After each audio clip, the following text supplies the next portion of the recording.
Hi folks, I'm Pastor Greg Curran. I'm pastor of Redeemer Lutheran in Fircrest and St. John's Lutheran Church in Lakewood, Washington. We've started this series. We call it our midweek gospel break. We're taking a look at one or more of the preaching texts that are coming up this Sunday. This is the second Sunday after the Epiphany. And actually we're looking at that very well-known, and sometimes there's a lot of humor that comes out of it, but Jesus' first miracle, the wedding at Cana, when he turns water into wine. There's actually a lot to draw out of this passage, and I just want to take a few minutes to give you kind of a heads up of what's coming up. Some neat ideas. It's the beginning of chapter 2, starting at that first verse, and it begins, on the third day there was a wedding. On the third day of what? And of course, third day, you would immediately think about Jesus' resurrection, resurrected on the third day. There is that, but I think it's also in reference to the chapter before, in chapter 1, because in chapter 1, we have John preaching, and people are asking, are you the Messiah or not? And he talks about how one greater than I is coming. And then it says, the next day, John was standing, and he points to Jesus. But the interesting thing is, he points to Jesus and says, this is the one. I saw the Spirit come upon him in the form of dove. And so the interesting thing is, he's speaking in the past tense as if that happened maybe the day before. Okay, so Jesus was baptized, and then the next day John points to him and says, there's the one. This is the one who takes away the sin of the world. And then it goes on to the next day. John is standing there with a couple of disciples, and he points to Jesus and says, hey, this is the one. This is one I was telling you about. And they end up following. We find out later that that's Andrew, Simon Peter's brother, and another disciple who then begin to follow Jesus.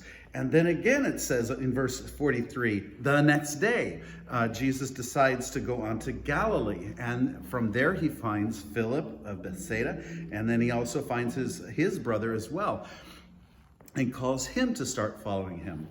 And that's when in chapter 2 we have then on the third day.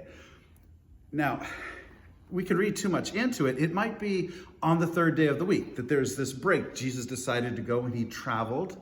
He made this journey, and then on the third day of the week is which according to Jewish understanding, of course, the first day of the week is Sabbath, which would be Saturday. You'd count it. This would be Monday. So on Monday there was this wedding.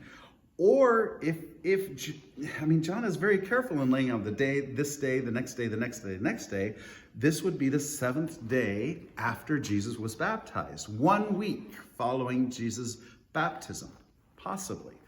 And yet I think John wants all of those ideas to kind of, for us to dig into and to ask those questions, and the meaning of the third day, to bring that up as well. Okay, there's that. Anyway, the wine, what's the problem? They're at a wedding and the wine gives out. It's almost a Yoda thing. Wine they no longer have. The wine begins to give out, and Jesus' own mother comes up to him and says, hey, they're running out of wine. And Jesus answers her, woman, what is that to you or to me? How does that concern us? This title of woman, though, it's like woman. I mean, we can, in some ways, we think of that almost as a diminutive, the male figure saying, hey, woman. But for me, the interesting thing is that Jesus calls Mary a woman twice. Once here, and then once at the very end when he's on the cross. And he addresses John and his mother, and he calls her woman. I think that it's very possible that for Jesus, this was an important term of endearment or respect toward his mother.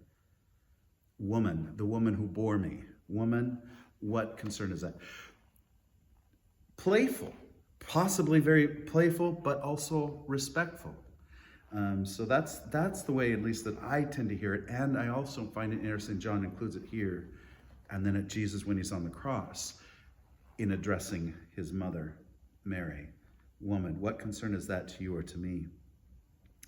Of course, she turns, and she doesn't seem too fazed by that. She turns to the servants, the deacons, and says, do whatever he tells you to do. So she just assumes he's going to do something. It's about time. She's been waiting. She's been treasuring and pondering all these things in her heart. He's finally gotten baptized a week ago. Maybe it's time for you to finally get to work. I joke, but that's kind of the way that it can come across. It's like, well, listen to him. Do whatever he says. But he says to her, before that, I should have addressed this. My hour has not yet come. And of course, so that's the other interesting. Woman, what does that concern? And when his hour finally comes, his hour of glory for Jesus, that is at his crucifixion. So it's interesting that those are paired there. When Jesus faces his hour is when he also addresses her as a woman. Okay. Now, there are 6 stone jars filled with water for the rite of purification, and it mentions that each of these stone jars could hold 20 to 30 gallons.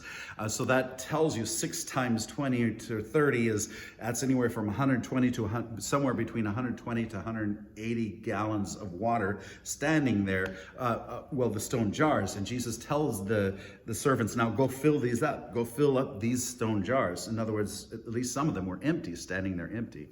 And they fill them up. It says they filled them to the brim. Actually, it's more active than that. They filled them till they were brimming, till they were actually brimming to the very top. And so that tells you, it's talking about the extravagance. This is over the top. This is beyond what was necessary for this feast. It comes out in this several times. And when the steward said, when the water gets turned to wine, and the steward tastes it, and he says, wow, you protected. He tells the bridegroom, not Jesus. He assumes it was the bridegroom who did this. You protected the best until now, until a lot of people are already drunk. And now you bring out the best. The idea is that Jesus brings out the best over and above, more than what even was necessary. It is superabundance that's talked about here. That's amazing. The other transition I just really like is these jars were filled with water. Water was used for the rite of purification, and now they're filled with the wine of purification, which when we get to the Lord's Supper, we talk about Jesus lifting up the wine and says, this is the blood of the new covenant, my blood, which is poured out for me for the forgiveness of sins. So again, superabundant ability and a change here from the water purification to the wine of joy, the wine of gladness, which includes Jesus, that really causes us to think about the wine that Jesus gave and called his blood at the Last Supper. Oh boy, this is just full. And there's more. There's more.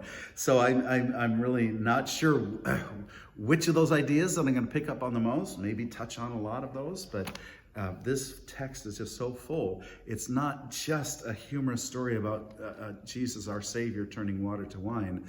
It's included in here because it's so full of meaning, both in the imagery and the action. Jesus meant this to be his first action in his ministry.